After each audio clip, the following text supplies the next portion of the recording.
So you think that we ought not to, we must find the solutions to the problems in ourselves? Obviously, because you are the man who is going to suffer, you are the man who is going to, exactly. You are the person who is going to have all the problems of life.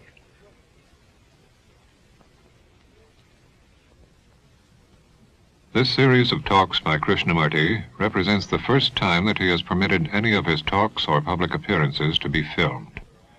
This program, titled Questioning, was filmed at the Thatcher School in the Ojai Valley in California. Too much of an introduction, as we saw him last week. I now present him to you, Mr. Krishnamurti.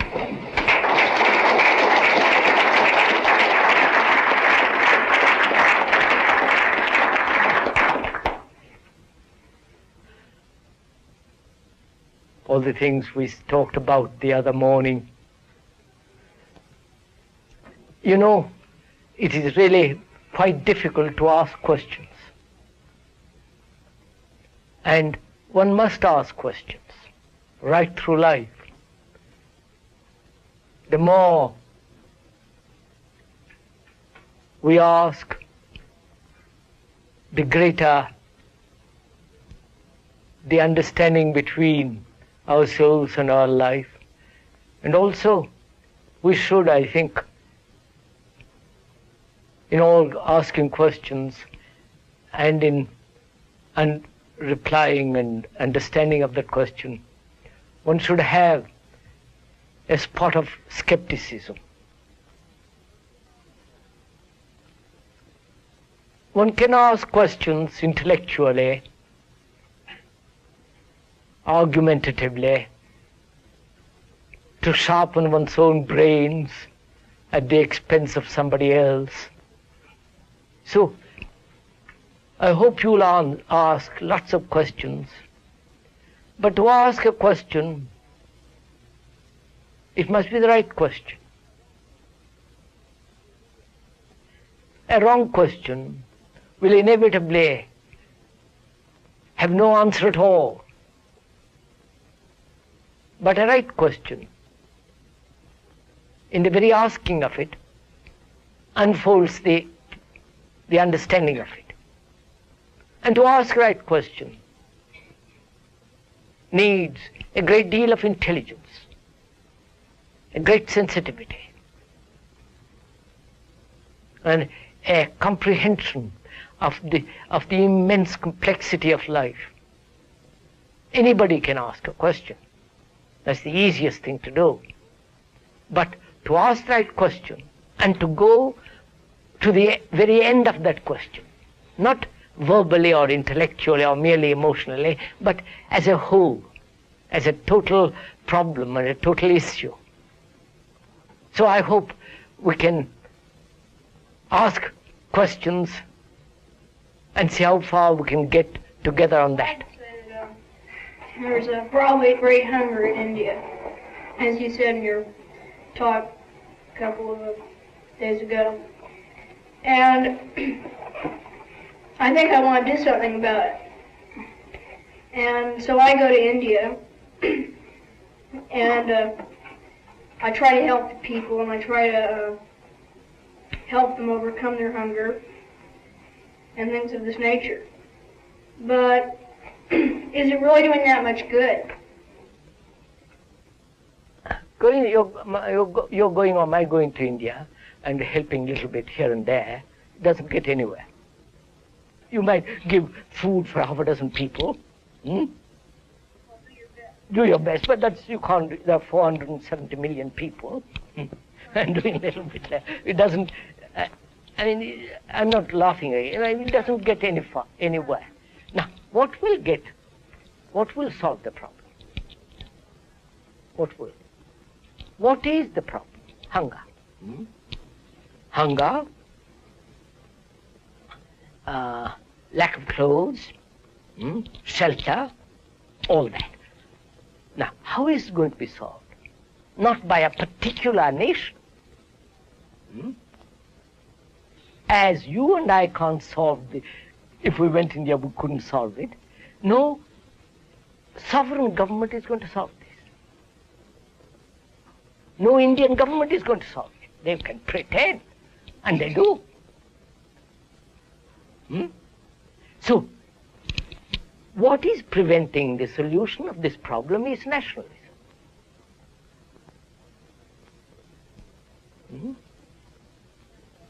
My flag, my country, your country, and the division that takes place geographically, which is exploited by the politician. That is the factor, one of the major factors of preventing the solution of starvation, of feeding the people. Now, science has means of giving food, clothes, and shelter practically to everybody. It's not being done because of you are a British, I'm an Indian or Russian. We have our ideology and you have your ideology. Your king and my king, your army and my army, all that's preventing us. So it's a world problem, not individual or nationalistic problem. Right. How do you suppose that we'll be able to overcome these nationalistic barriers? First, one has to be free of it oneself. Wait. One has to be free of it oneself. Neither American nor Indian nor right. Then get up and talk, shout, do anything not for the little things, but for the major issues. Then perhaps you will sow some seed that will take root. That's all. Now, if every human being, educated, cultured, who is really serious, wants to solve this problem, he will do something.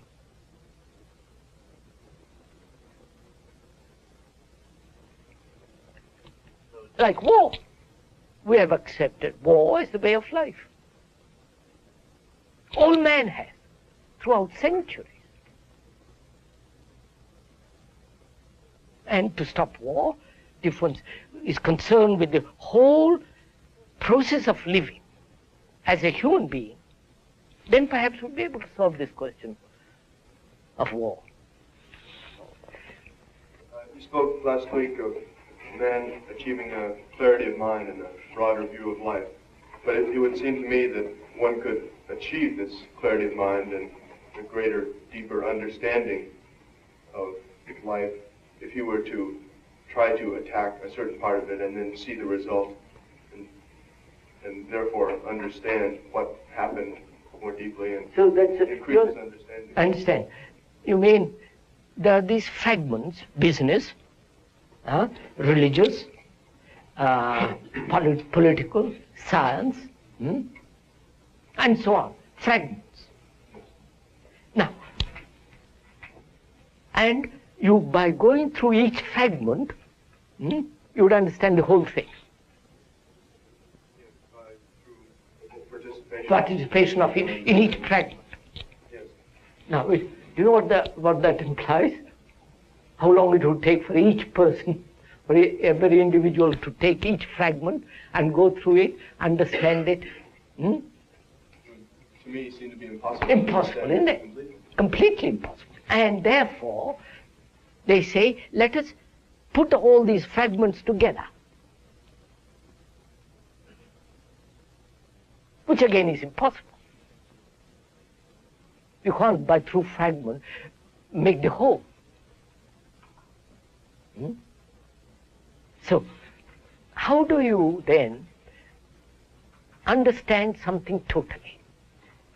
First of all, let's be clear, a fragment can never make the whole, right? And putting the fragments together is not the whole. And also that it is not necessary to go through all these, right? Through all the fragments. It's like saying you must get drunk to understand what sobriety is. And then the life is too short. You can't go through all of it. So if that is clear, then how does one see the whole of something.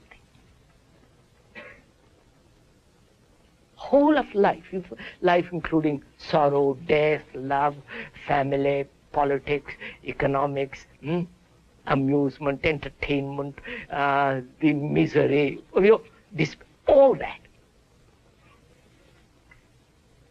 Now, how do you see the whole of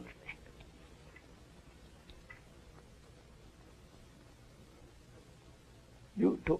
You go into it, so how do you see it? How would you, if that was a question, a serious question you have to tackle? Well, I would say that you couldn't. Wait. Moment you say you cannot or can, you're finished.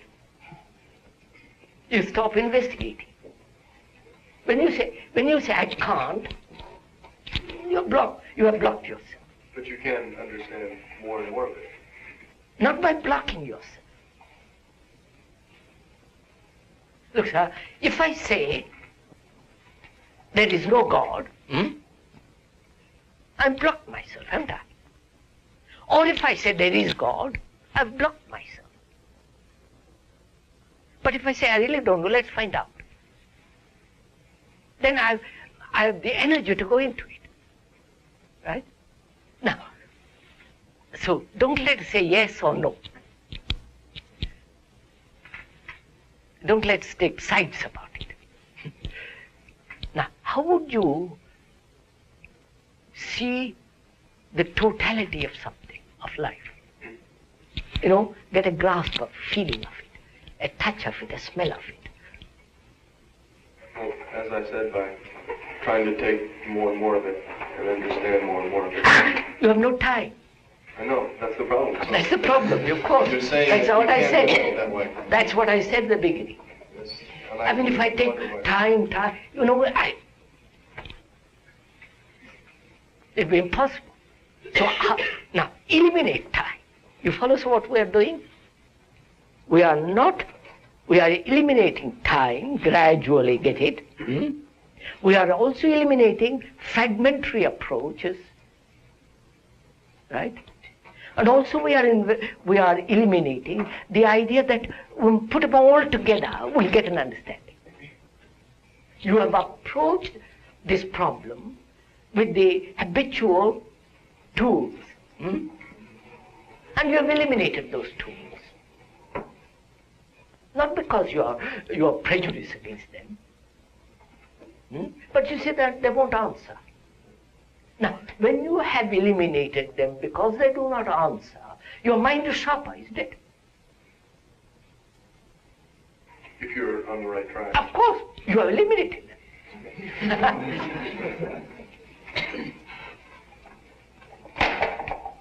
Right? Right. Your mind is very sharp because it is no longer following the traditional approach. Right? But he must have some experience of the whole in order to see it. No. To see the whole thing, you need a very sharp mind, very clear mind. A mind that's not biased. A mind that says, this I like, this I don't like.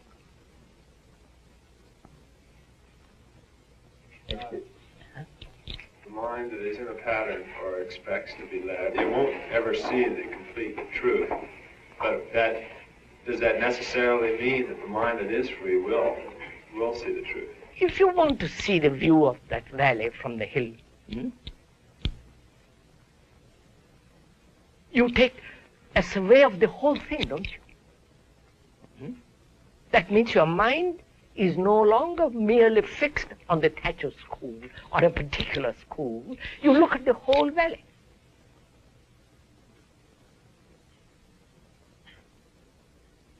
So here is a whole complex map of life.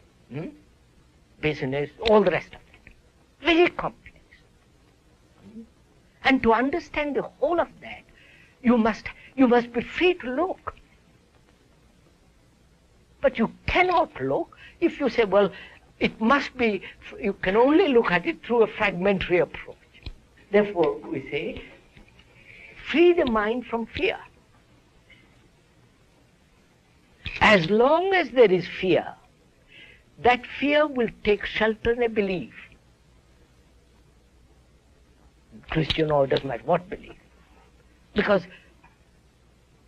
fear demands comfort, security, hope, and all the rest of it.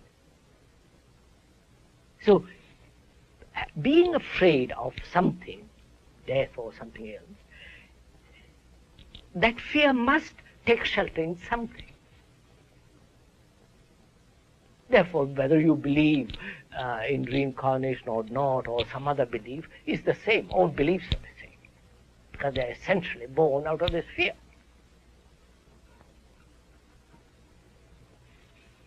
So really the question is, can fear be eliminated altogether? And that's why the religions and the ancient cultures have said, believe, not knowing. Yes, sir. Well, then to eliminate fear of death, say, from the mind, one must know what death is. How must you? How can you know? Wait, sir. How can you know what death is when the mind is afraid of death? When I'm afraid of you. Right, but you can't get rid of your fear unless you know what it Wait, is. sir, wait. I'm afraid of you. And therefore, I always take shelter. I never look at you. Right? I barricade myself, I invent a lot of ideas, prevent myself from looking at you, right? I can only look at you when I have no fear. And what am I afraid of? Not of death, but of something I have known. My family, my job, my daily routine, every the things I have. And I'm afraid of losing them.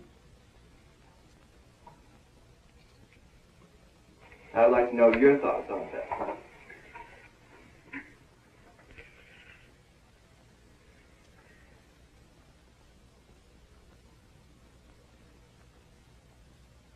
It's really quite a complex problem. You can't just my fault or your fault. I think opinion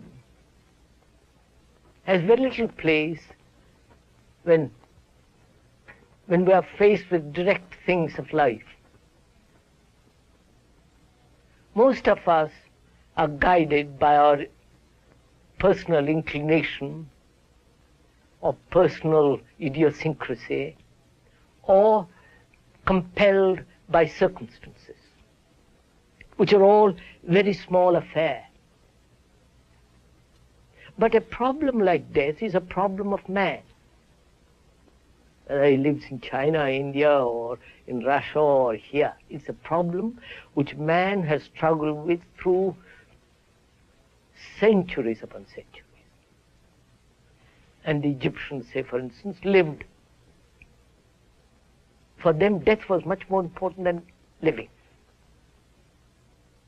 And there are whole communities right through the world, historically, and also when one has lived in a country like India, where culture is very, very ancient.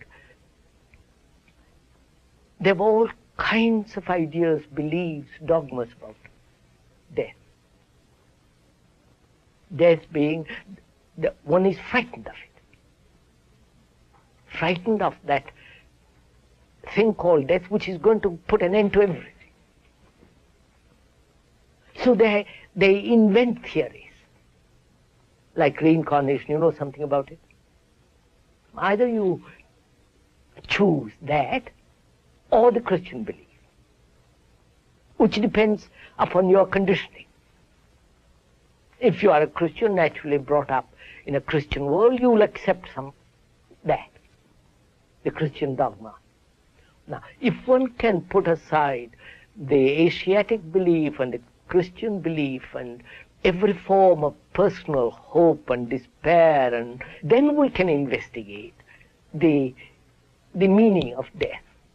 You see, as long as there is fear, the unknown, death, becomes a tragic affair. I don't know if, So, is it possible, first, to eliminate psychological fear altogether?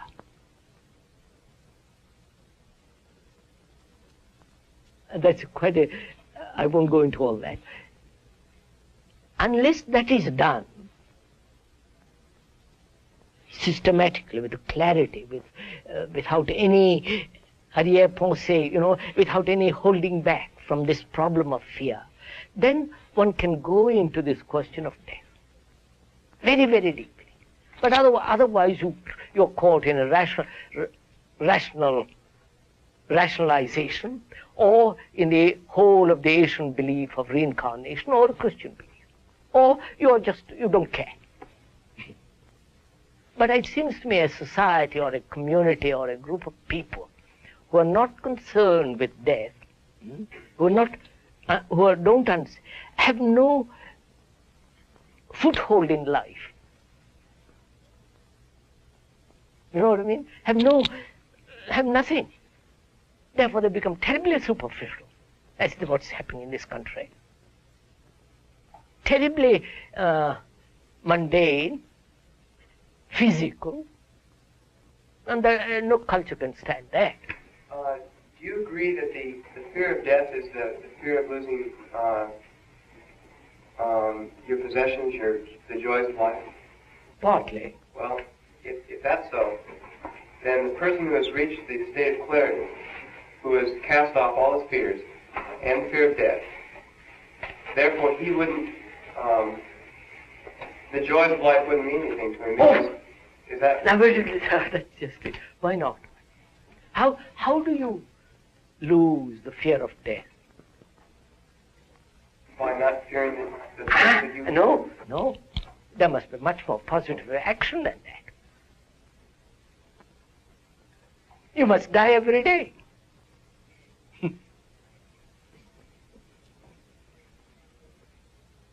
Die every day to the things that you call pleasure and pain, to the things which you have cherished, die.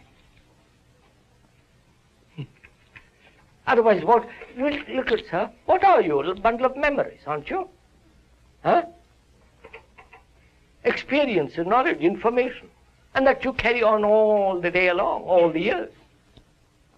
And that bundle of memories keeps the mind very dull, stupid, not fresh. But if you say, well, I'll put away all my bundles, each day, your mind is extraordinarily alert. Yes, sir. So if you were to do this and die every day and to get rid of all your fears, to reach this clarity of mind and to have an extremely sharp mind, would not you then be completely isolated from anything, from the world, from life? All right. Why should you not be isolated? What is the world? Well, that's fine. I think it can be very good. But then, if you are going to do anything with this clarity of mind, such as change the world order, then you will change it. Then you will talk, right? Push. But you won't belong to the messy world. In order to change it, you do have to approach a part of it. For instance, approach, again, take the whole of it, not just parts of it. Tackle the whole issue, not just one part, partial issue. So look. So far no one has been able to do this. Oh, then let's do it.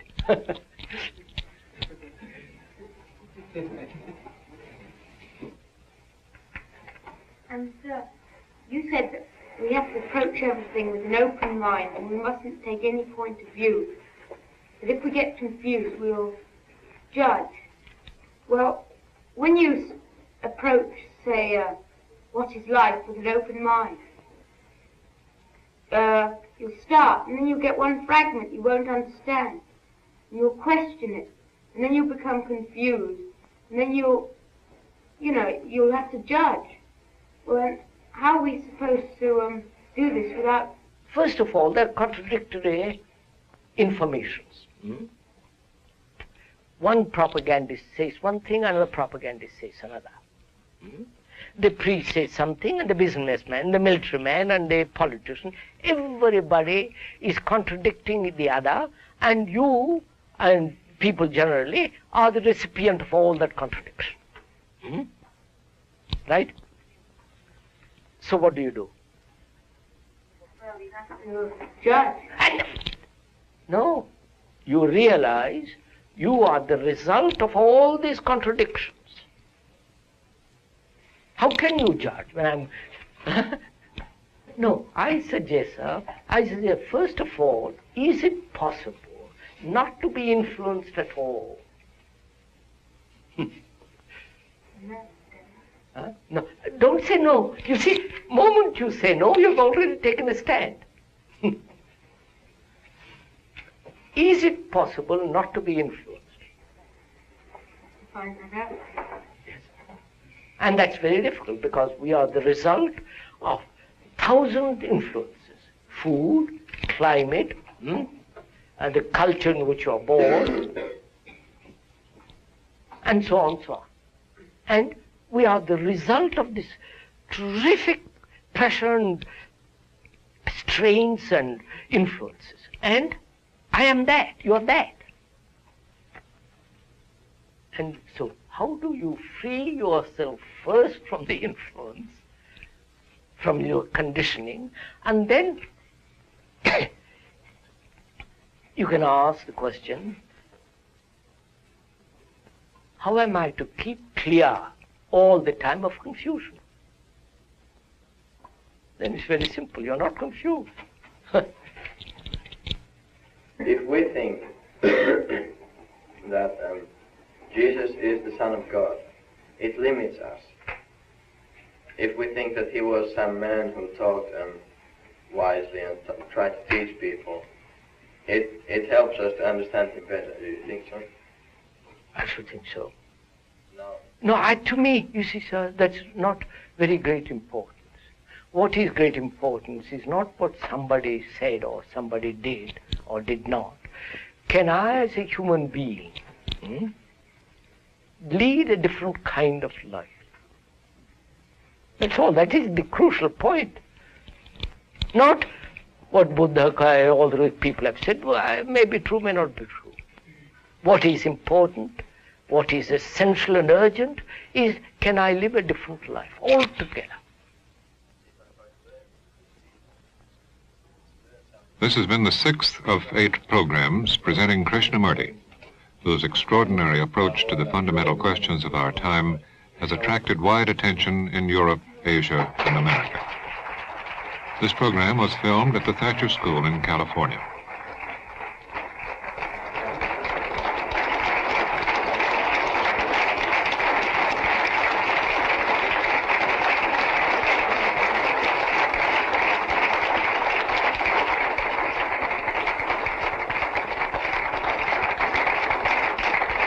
The concluding 2 programs in this series are called Living and Death and The End of Conflict.